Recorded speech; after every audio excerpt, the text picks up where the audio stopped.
Welcome to the Hodges Heroes podcast. On this episode, we are doing something a little bit different today.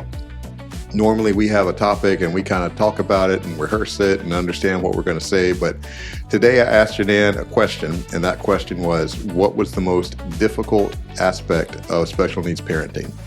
And we don't know what each other's answers are. I've got a list, she's got a list, and so we're going to be reacting to this in real time as we are hearing what each other have to say. So go ahead, Janan, what's your number one on your list? So my first most difficult aspect of being a special needs parent is the fatigue. Do you have that one? I do not have fatigue. Shock. So I put fatigue, and we're talking about all aspects of it. Physical, mental, emotional, social, financial, and spiritual fatigue. What are your thoughts on that, Doug? It's a real thing. I mean, it's definitely, I got something that's kind of related to it. We'll see that maybe on my number 4, we'll get to that. Okay. I think I'm tired. I've always been someone who has required at least 7 hours of sleep, but I do better on 8. But this is a different level of fatigue. This is more like a weariness, if I'm being completely honest, where there are some days after perseverations or meltdowns or Christmas Monkey on repeat over and over and over again. Yeah, the Curious George Christmas video. Yeah, where I have to close myself into our bedroom. And Doug, you typically sit on the couch with headphones so as not to disturb Tyler. Tucker goes in his part of the house, and then Tyler goes in his. And in order for us to reset, we need breaks from each other. And that is just the reality of the situation. So my number 1 was the complete and total lack of logic with anything related to special needs parenting. Are you talking about our child and his logic, or the logic of being a special needs parent? Because that wasn't on my list.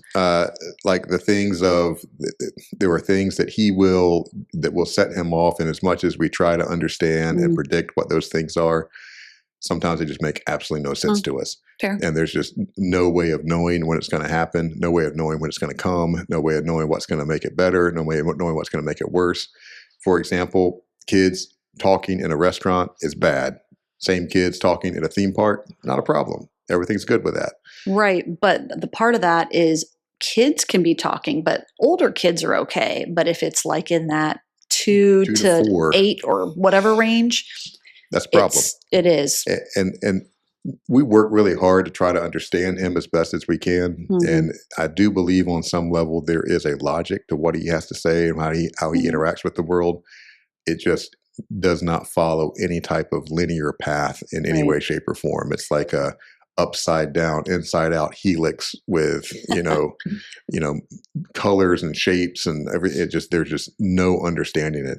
And there's also the logic of, why is he the way that he is? Genetic. I know that there's a part of that with some elements. There's nobody in our families on either side that has the same struggles that what we're going through. Right. It'd be one thing if it was passed down and we understood, like, hey, we know where it comes. We have no idea where it came from. We have no idea what's causing it. No idea where it's at. Right. So just not being able to understand it, and sometimes just having to be at peace with the fact that I can't understand it, and just be able to move forward and say, today is what it is, and we got to do what we got to do in order to make through, even though it makes absolutely no sense. That's one of my most challenging elements. Well, and I want to tag team on that for a minute when you use the word understand. And in the last several weeks, and I don't know if Tyler has responded this way to you, but he has said repeatedly to me, Mom, you just don't understand me. And man, that's hit me really hard because we try on a daily basis. And there are times where I think we're understanding, but that's hit me recently. And sometimes there's communication gaps that he has. Like, he didn't know the right word or how to say the things. Right. And or express emotions like you and I do. So but there's some things where it's like, no, I am not tracking with where you're going. And I have no idea why. I know. One day it's this response and the other it's polar opposite. Yeah, that's my number 1. What's your number 2? And full disclosure is the loneliness and isolation that I feel as a special needs parent. And this is not something. That was my number 3. Okay. fair. So we have something in common. This is not something that I communicate to many people on a daily, weekly, monthly, yearly basis. And quite honestly, I'm not a person who struggles with being alone or who is lonely. I'm an only child. I can entertain myself. I have no problem going to a restaurant by myself, a movie by myself, staying at home by myself when the rest of you are gone. I am completely content and I am never bored. And I don't like to use that word never, but legit, I am never bored. There's something I can always do or avoid doing. And so for me, there is a level of isolation with being a special needs parent. People who are not special needs parents and friends of ours and even family members, they are kind and they are empathetic and they feel bad when we go through things. But it's hard because when I'll speak for me, when I go out in public or when we go out as a family in public, or we go to events that should be fun and enjoyable for most people, I'm thinking this is going to end up a nightmare and I'm already dreading some of it. So there's that isolation of, many others don't understand what we're going through, even though we try to be very real and try to be very candid, but it can be very, very lonely. There's a few that even when they do understand, there's still a point in which, when you show up to an event, it's like, okay, we have set the timer on the bomb that's getting ready to go off. And we only got X number of minutes in which to defuse this bomb in order for us to be able to get out of here without it creating a massive destruction on whatever. Right.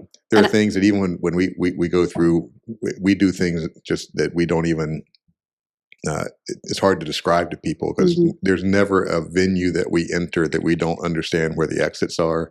We don't understand the easiest way of egress of how do I get out of here? What's the quickest way to get out of here? Correct. What seat do we sit in so that we can get out of here the quickest? Yes. And not interrupt like the people that we're sitting next to, 1,000%. And even to the point of paying attention to the people that are around us to see how distracted and interrupted they are, to the point of saying, okay, it's time to pull the plug. Let's get out of here. Yeah. And it's not so much that we owe that to other people. I mean, we have every right to be at whatever venue that we're at. But at the same time, we also want him to have a good experience. We want him to be able to be welcomed back into some of these same places. Right.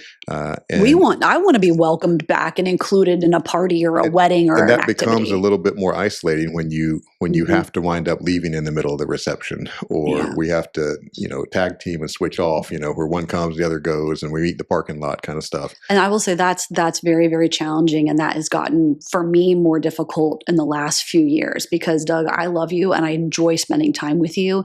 And so when we have to like tag team, you're it, and then I can't enjoy what is a fun and enjoyable, exciting activity with you and experience it because you've got to take him and I'm going to be with the other child or this event, and then we've got to swap. And so it's like we can't ever fully be present because it kind of goes back to that fatigue of constantly that mental, the emotional, and trying to figure out our exit strategy.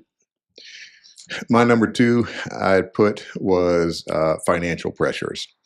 That this is an incredibly expensive endeavor to be able to be a special needs parent. One of the things that I'm reading now talks about having to plan for like 2 retirements. Like I have to plan for my retirement, then I have to plan for his retirement, and the amount of money that kind of takes in order to be able to do that. And there's long-term type planning with stuff like that, but then there's just the day-to-day of doctor visits and co-pays and psychiatrists and therapists and all the different things that go in with that. Caregivers, or if we need to go somewhere, we've got to pay somebody, which again, we don't mind doing it, but Doug, on this one that you mentioned, this also goes back to my number 1 of fatigue, because I wrote that we'll not have an empty nest. And that also goes with the finances, is what you're talking about is, I'm so happy for my friends and family who get to experiencing these major life goals with their kids, and they're moving out, they're going to college. Awesome. So excited. But our child is not going to college. He's not going into a trade school. Our hopes are that he can go into what's called transitions. It's post-high school. He can do it up until the age of 22 in the state of Florida, where he gets job skills and training. But to be honest, if he's not teachable and coachable, he's not going to hold a job. And that has been a reality that we have faced recently in the last several months when we've been dealing with some behaviors. And, we're doing everything in our power to make him employable. But that's hard to think that, Doug, like, as we get older and Tucker's out of the house and we can travel, we're not bound, and maybe we have the resources to do it. We have another person that we've got to find someone to stay with who could potentially have behavioral issues with, deal with him. And then we're not able to be reached. And so that is overwhelming, and that contributes to my fatigue as well. So that's my number 4, is that it never ends. Okay. With neurotypical parenting, you're still always going to be a parent to your child. I mean, that's Correct. always a thing.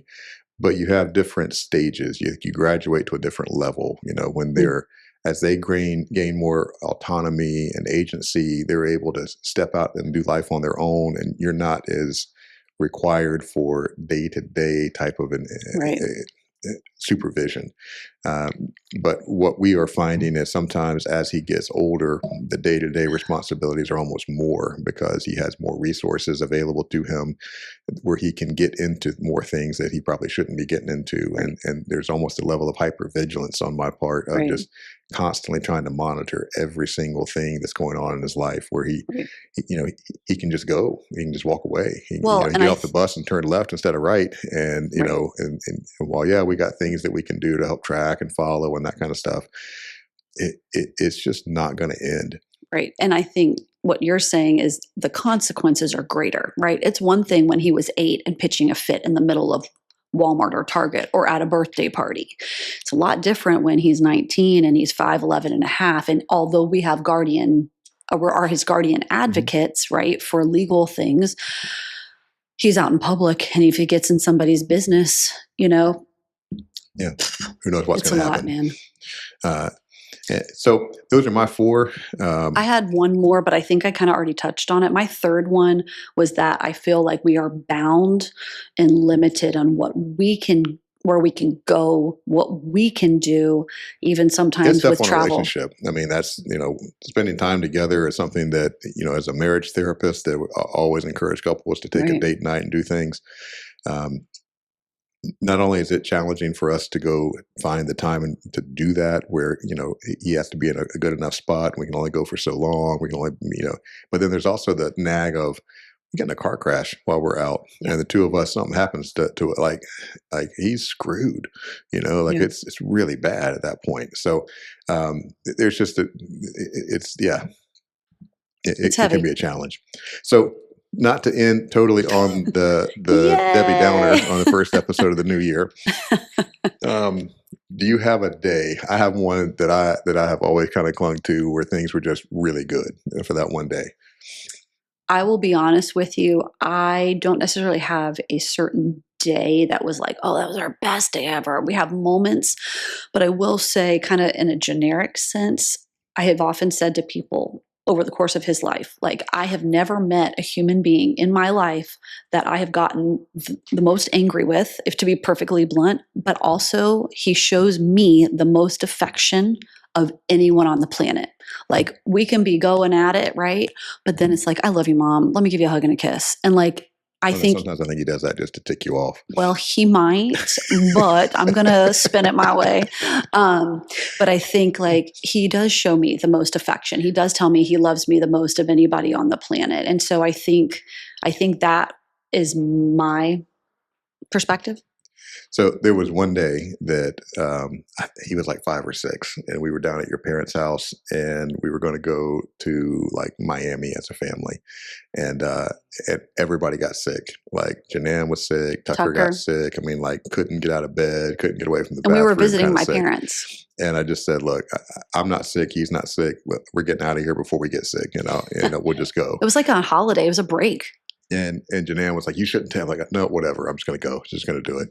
So he and I went to Miami, spent the day, went to the Children's Museum, had a blast, ate at Versailles. He was great.